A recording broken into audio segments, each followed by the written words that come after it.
Hello, this is a presentation on exit slips by Peggy Nagy. Hartel is the actual last name, but Peggy Nagy. Exit slips are a wonderful literacy strategy that can be used by pretty much everyone.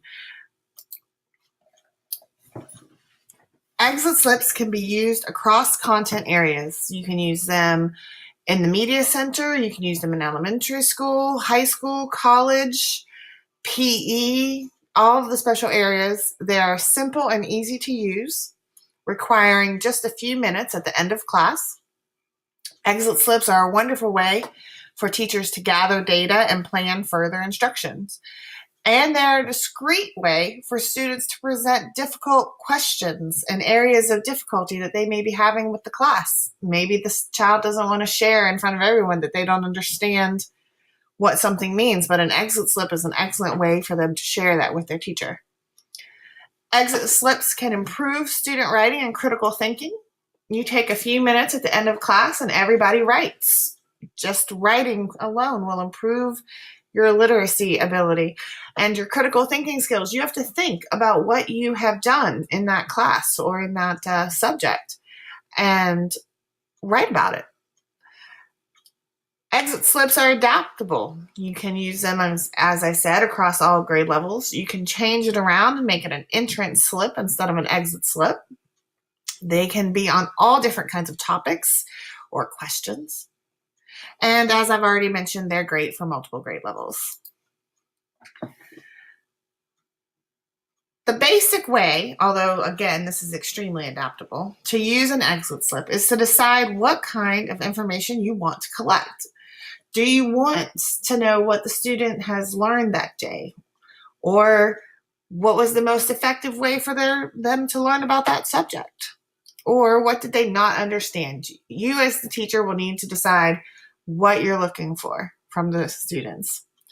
You need to give them time to complete the exit slips, either during or at the end of class. It shouldn't take long, maybe 3 to 5 minutes, and they should be able to write the answer to their prompt if they've been thinking about it.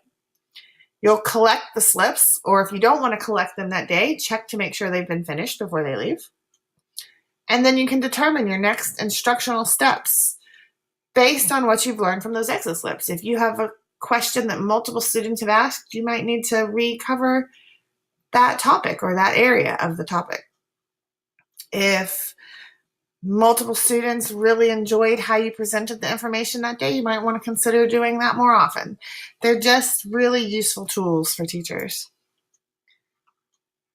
We've kind of already gone over this. There are different types of exit slips. You can document learning, asking a variety of prompts. What was your favorite thing that you learned today? What do you think the biggest takeaway from this time period is?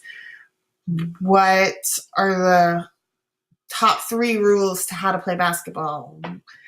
How do you search in Destiny? There are multiple ways that you can document learning. You can evaluate the effectiveness of the instruction. You can ask your students to critique how things are being taught. If you're trying out a new strategy in class, maybe you want to get their feedback on how that went.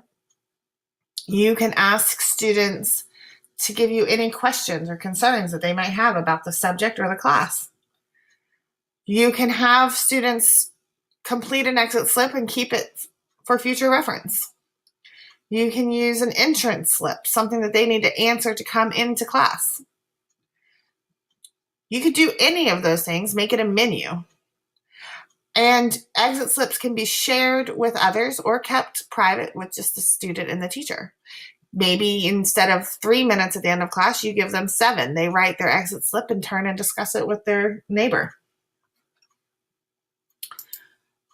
One exit slip that I have used or witnessed being used in my current position is the middle school library exit slip.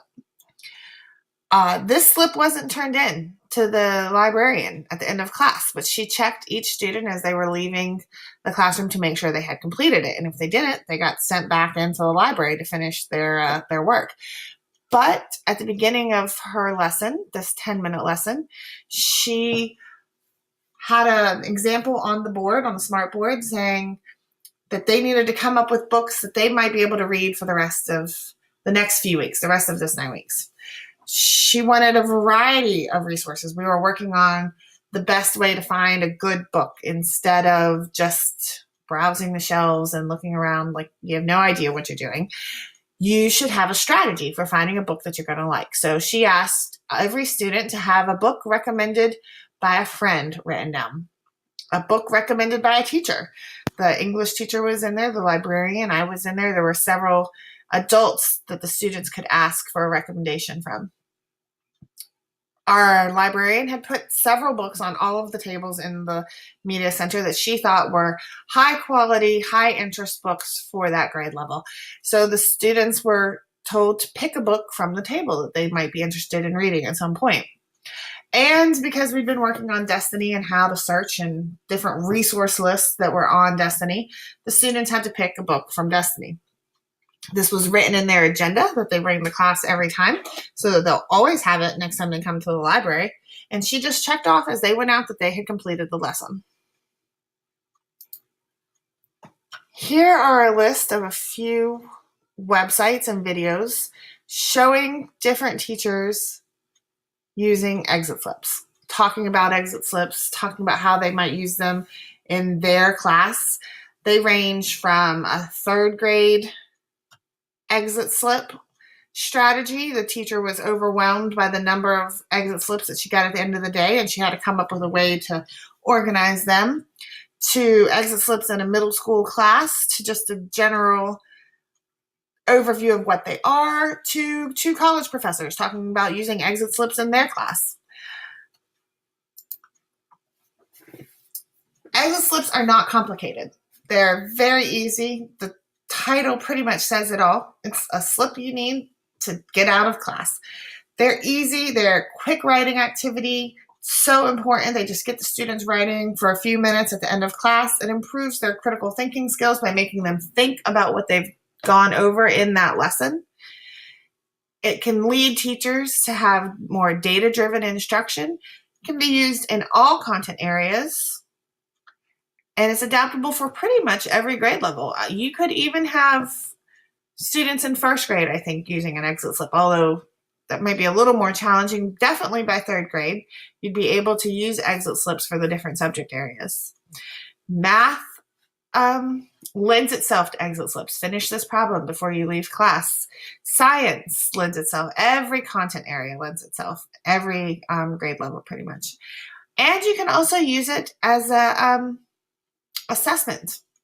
So if you can gather all of your exit slips, if you, for a whole unit, if the students keep them or if you keep them and put them on a poster, it's really an excellent way to see, for the students to see what they've learned over that unit.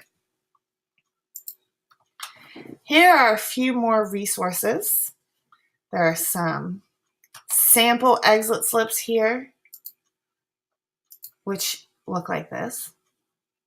Different types of questions that you could use.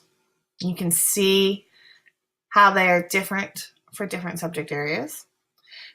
There's this infographic that I've created that goes over the different kinds and just talks about exit slips in a little more detail, and several resources that I used to put this presentation together. So if you have not used exit slips, I hope that you look further into this literacy strategy. They're really useful, really easy, and a great tool to use in your class. Thank you.